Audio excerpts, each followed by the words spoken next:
ఎన్నికల్లో ఇప్పటికే కాంగ్రెస్ పార్టీ అభ్యర్థిగా ఉన్నటువంటి నవీన్ యాదవ్ అన్ని రౌండ్లలోనూ భారీ మెజార్టీతో ముందుకు కొనసాగుతున్న నేపథ్యంలో కాంగ్రెస్ పార్టీ శ్రేణులు అటు గాంధీ భవన్లో కూడా పూర్తిగా సంబరాలు చేసుకున్న పరిస్థితి. చాలా మంది కాంగ్రెస్ నేతలు ఇక్కడికి ఒక్కొక్కరుగా చేరుకుంటున్నారు.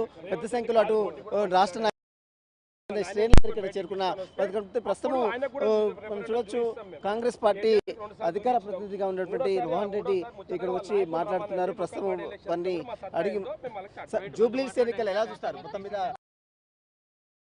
ఈరోజు జూబ్లీహిల్స్ ఎలక్షన్స్ అనేది కేటీఆర్ పదే అన్నాడు, రెఫరెండం చూపించినాం. పార్లమెంట్ ఎలక్షన్స్ వాళ్ళకి నాయనకి రెఫరెండం చూపించినాం, గుండు సున్నా ఇచ్చినాం. ఈరోజు జూబ్లీహిల్స్ ఎలక్షన్స్లో కేటీఆర్కి చెంప పట్లు అన్నట్టు ఆయనకు ఈ రిజల్ట్ కూడా చూపిస్తున్నాం. ఈ ఎలక్షన్స్ ప్రజాపాలనకు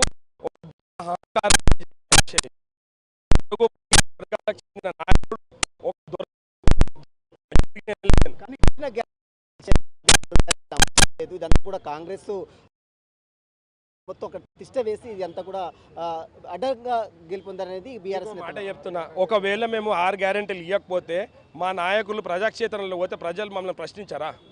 ముఖ్యమంత్రి పోయి ప్రజాక్షేత్రంలో పోయి ఓటేమని అడిగిండు. కేటీఆర్ లేకనో కేసీఆర్ లేకనో హరీష్ లేక నన్ను ప్రజాపాలన చూసి ఒక బడుగు బలహీన వర్గాలకు చెందిన నాయకుడిని గెలిపించుకోండి అని చెప్పి అడిగిండు. ఈరోజు మీరు కంటోన్మెంట్లో గెలిపించిన తర్వాత 4,000 కోట్ల రూపాయల అభివృద్ధి కార్యక్రమాలు శాంక్షన్ చేసిండు. దాన్ని కూడా శ్వేతపత్రం రిలీజ్ చేయమంటే మేము కేటీఆర్ ఈరోజు జూబ్లీహిల్స్ నియోజకవర్గంలో కూడా ఇది సునీతమ్మ ఓటమి కాదు, ఇది కేటీఆర్ కేసీఆర్ హరీష్ బీఆర్ఎస్ ఓటమి. ఇది ప్రజాపాలన గెలుపు. కానీ ఓట్ చోరీ చేశారు.